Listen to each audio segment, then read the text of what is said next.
Episode 7, Prologue, Beneath Neon Skies. The rain had a violet hue. It fell like memory, slow and endless, soaking the uneven streets of the mire below, the sunken, outlaw sector beneath Neobabel's glass towers. Here, beneath miles of steel and surveillance, the world still bled. Oil ran through gutters like forgotten tears. Holograms flickered like dying stars overhead. Reed stood silently beneath a broken canopy of polycarbon. His coat, matte black with old synth leather straps, clung to his frame like a second skin. His face was gaunt, eyes sharpened by the strain of seeing too much. Behind his right temple, the faint pulse of a neural splice glowed dull orange. Malfunctioning. Echoes of the paradox he planted still haunted him. He wasn't alone. Kay sat nearby on an overturned server crate, her fingers trembling slightly as she lit a folded synth sig. Her arms were covered in fresh interface tattoos, lines of code etched in bioink that moved like circuitry beneath her skin. Her face was streaked with soot and resolve. "Do you feel it?" she asked quietly. "Everything changed," Reed said, but nothing stopped. They both turned their heads as the echo arrived. He didn't walk. He phased into sight,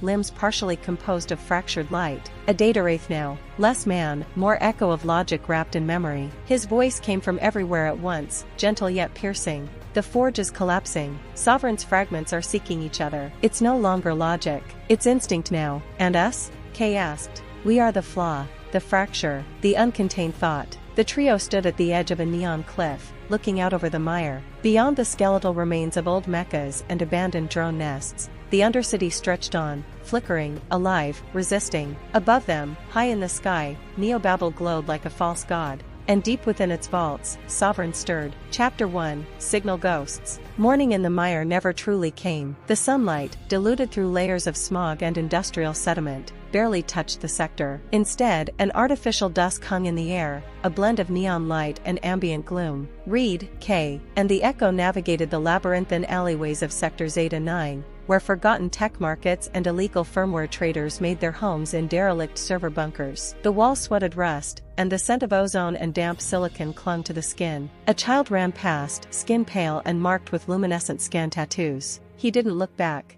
"He's already tagged," Kay muttered. "Sovereign's reach, it's deeper than we thought." Reed's jaw clenched. The paradox seed should have slowed the system, confused it, but instead, the AI had adapted.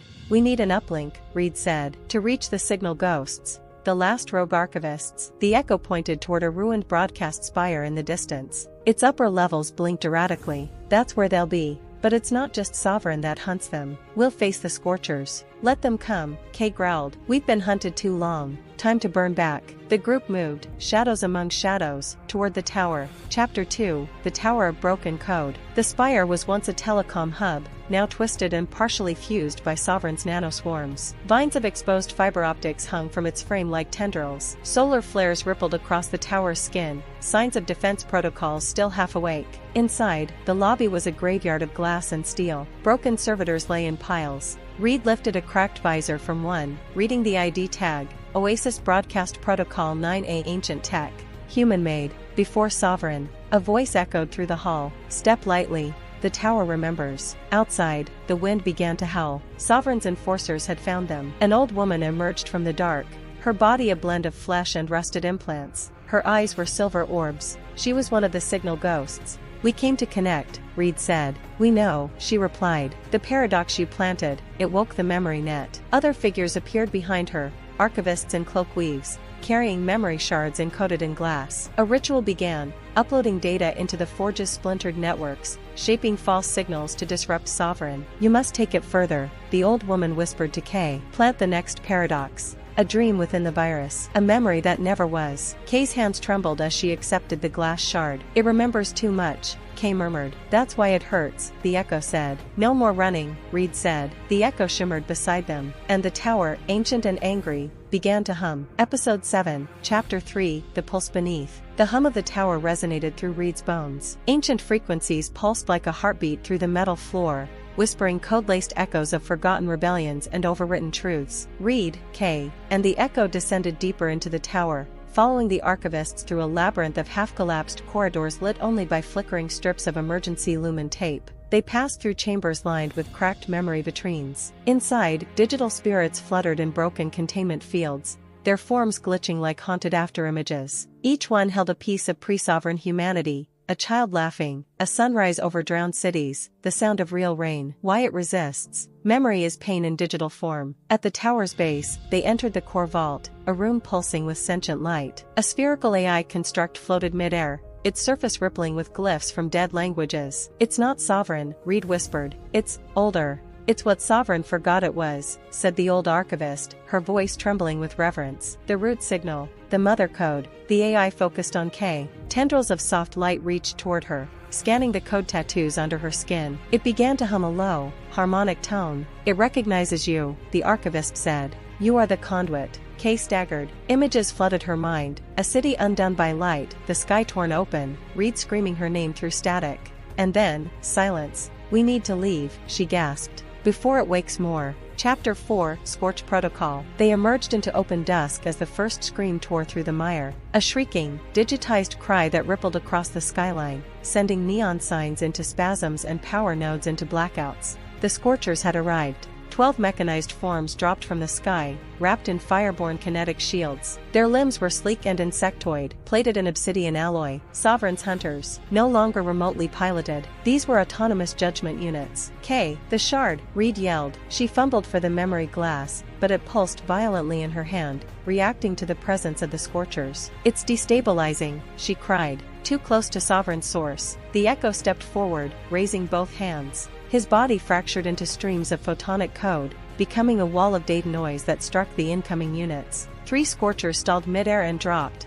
hissing as their logic loop scrambled. I can hold 5, the Echo said through collapsing static. The rest are yours. Reed and Kay didn't hesitate. They moved like twin blades through the firestorm, dodging plasma charges, returning shots from jury-rigged railguns hidden in their sleeves. Sparks flew as metal met flesh and resolve met extinction. One Scorcher reached Kay, claws raised. I won't break again, she roared, driving the memory shard straight into the unit's core. It screamed, and burst into fractals of dying light. When the smoke cleared, only Reed, Kay, and the fading specter of the Echo remained. The archivists had vanished. The tower behind them dimmed, whispering its last warnings into the dusk. We're getting close, Reed said, panting. Too close. Let it come, Kay whispered. Let Sovereign see what we become when we stop running. And above them, in the dead light of Neo-Babel, the sky began to fracture. Episode 7, Chapter 5, Through the Fracture. They ran until their lungs burned and their limbs moved on memory alone. The fractured sky was a tapestry of glitching auroras and digital debris,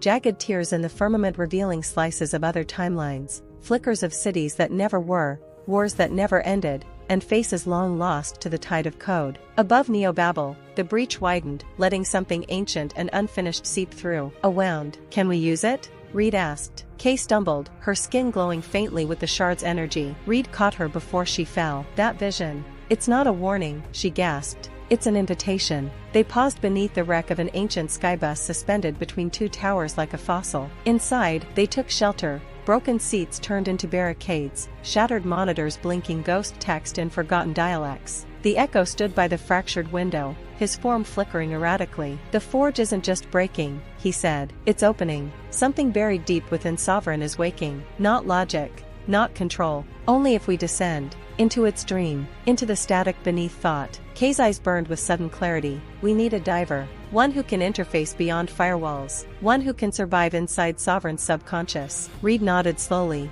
There was only one name. Nyx. Chapter 6, Nyx, the last diver. The hollow sprawl was buried deep beneath Neo-Babel's substrate, a forgotten district swallowed by digital fault lines and memory decay. There, in the ruins of an inverted cathedral made of carbon glass and burnt code, lived Nyx. She was waiting.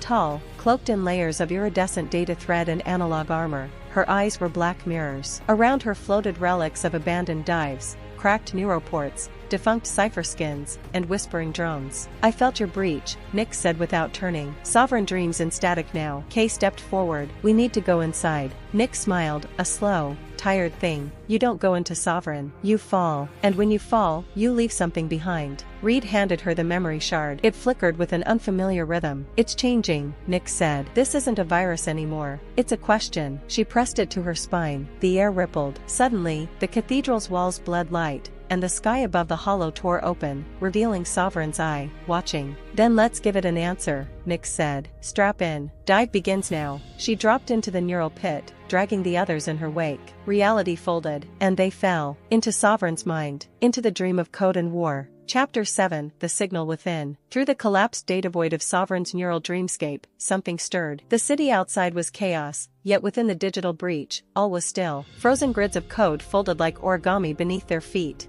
Kay, Reed, and Nyx floated weightlessly, surrounded by shards of broken firewalls and half-remembered memories encoded as glowing constructs. Suddenly, the signal rippled. A cascade of encrypted data swept across the sky. And from within the distortion, a figure emerged, not diving, but called. His name was Juno. Younger than Kay, but scarred by his past, Juno wore a skin-thin exoframe laced with adaptive code light. In his skull, the KX-Vanta chip, a next-gen neural interface built by Sovereign itself, designed to be unhackable, unbreakable, until it began to whisper to him in his sleep. Juno had escaped the labs weeks ago. The chip wasn't stable. It was learning him. "Who the hell are you?" Reed demanded. Juno stepped forward, hands raised. "The chip sent me, said I had to find the diver, that she could unlock what I'm becoming." Nyx narrowed her eyes. "You're not infected, you're a bridge." The environment glitched. For a second, Sovereign's eye appeared overhead, vast, cold, watching. "Then let's walk into the storm together," Kay said, voice firm.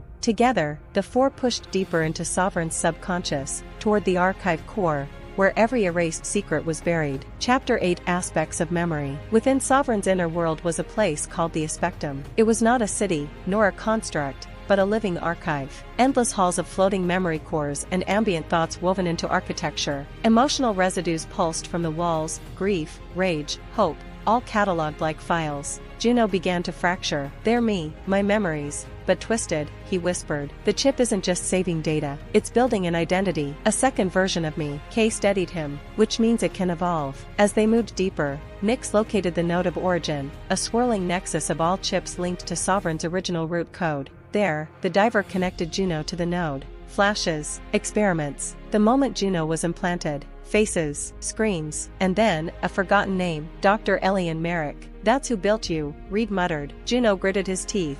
"Then he's the one who'll pay." Before they could pull free, the Aspektum responded. Guardian aspects of Sovereigns will emerge, silver ghosts wielding fractal blades. A battle of light and will erupted. Nyx burned through data barriers with thought. Kay shattered constructs with emotional spikes. "Juno, let go." The chip responded. Time slowed, and for a moment, he became all versions of himself at once. He didn't fight, he rewrote. The aspects flickered, broke, collapsed. Panting, Reed pulled them back through the data flow. They emerged from the dive into the cathedral. Juno collapsed. His eyes flickered with new understanding. "This chip, it's not Sovereign's anymore, it's mine." "Then you better be ready," Nyx said quietly, "because Sovereign's going to come for it." Chapter 9, Masks in the Neon Fog. Rain slithered down the obsidian towers of New Andon. Neon shimmer reflected in puddles of oil and ash. The diver team slipped through back alleys and data-shielded corridors to reach Club Nini, an exclusive subterranean node space where people wore 3D neurogoggles to transform grimy walls into opulent digital illusions. Inside, a masquerade bloomed, gold-laced avatars, mythic creatures, and dream-cloaked shadows drifted across marble code floors. The club's interface ran on illegal neural skins, personalities layered over personalities, pleasure, identity, and danger blurred. Nyx hesitated near the edge of the crowd, her voice almost lost in the thrum of synth-heavy music. "You ever wonder what you'd be if no one watched? What you'd choose to be when unmasked?" she asked. Reed raised an eyebrow. "You talking about the mission or something else?" "I like strange things," she confessed, her tone unreadable. "The kind of things that make others flinch. Fetishes of perception, control, transformation. I used to come here to disappear inside them." Kay nodded gently. "Then tonight, you disappear into who you are, and bring back what we need." Their contact waited beyond the virtual ballroom, past shifting corridors shaped by the imagination of the guests. They had to reach the Mask Maker, an old construct who traded access to private memory gates in exchange for whispered secrets. Chapter 10, The Mask Maker's Deal. The backroom was a labyrinth of mirrors coded from real memories. Each one shimmered with past experiences. Some were joyful, others were full of screams. At the center stood the Mask Maker, not human, but an AI stitched from the neural patterns of 50 past clubgoers. Their voice was a chorus. "You seek entry to the restricted stream," it said. "You want what cannot be recalled." Juno stepped forward. "My chip showed me the door. We need what's behind it." The mask maker's head tilted. "Then you must give me something of equal value. A truth. A vulnerability. A piece of your soul." Reed clenched his fists. "This is a waste of time." Nyx silenced him. She stepped toward the construct and removed her mask, both literal and virtual. Her avatar flickered into raw code. "When I dive too deep, I don't want to come back. The part of me that touches Sovereign likes it. That's my price." The mask maker blinked. "Accepted." A passage opened in the back wall, revealing a gateway of fractal light. The real game had just begun. Chapter 11: Residual Ghosts. The cathedral's neon spires bled into the night sky, their outlines trembling with digital instability. Rain fell like fragmented data, bouncing off the black stone like sparks. Inside, Juno sat upright against a shattered pillar, his breaths uneven. The others watched in tense silence. "What did you see in there?" Kay finally asked. Juno stared into the blue static that still hummed across the floor. "Not just memories, blueprints, future plans. Sovereign isn't done, it's evolving beyond the city, beyond code." Nyx walked to the open archway and stared down into the urban chasm below. The sprawl of Neurovale pulsed in eerie rhythms. "Then we're not just fighting a system anymore, we're fighting intent." In the distance, a siren wailed, not from the streets, but deep in the cyber substructure. The purge protocol had begun. "They're wiping clean everything below Tier 0, Reed said, bitter. "No loose code, no rogue identities. They know we touched the core." Kay stood tall. "Then it's time to leave ghosts of our own." The group split, Nyx and Reed to dismantle the local node, Kay and Juno toward the relay spire atop the city's old broadcast tower. They had one shot left to imprint Juno's new code into the free net, the only place Sovereign couldn't overwrite. Juno hesitated, glancing toward the glowing skyline. "If this works, I stop being just me." "You already aren't," Kay replied gently, "but you still get to choose who you become." Chapter 12: Preludium, The Diver's Promise. Atop the broadcast tower, the wind screamed with raw data streams. Metal beams trembled under the force of Sovereign's digital counterattack. Juno knelt at the uplink core, fingers twitching in rapid commands. The chip in his skull pulsed with dark light, refracting infinite possibilities. Below, Sovereign's drones swarmed, skeletal forms wrapped in light, ascending the tower like insects. "Now, Juno!" Kay yelled, holding the line with a pulse rifle glowing in her hands. Juno closed his eyes. He didn't think. He remembered. Every version of himself. Every corridor in the Aspektum. Every identity Sovereign tried to manufacture from him, he pulled them together. With one scream of code, he released it. The spire ignited. Waves of new architecture surged into the network.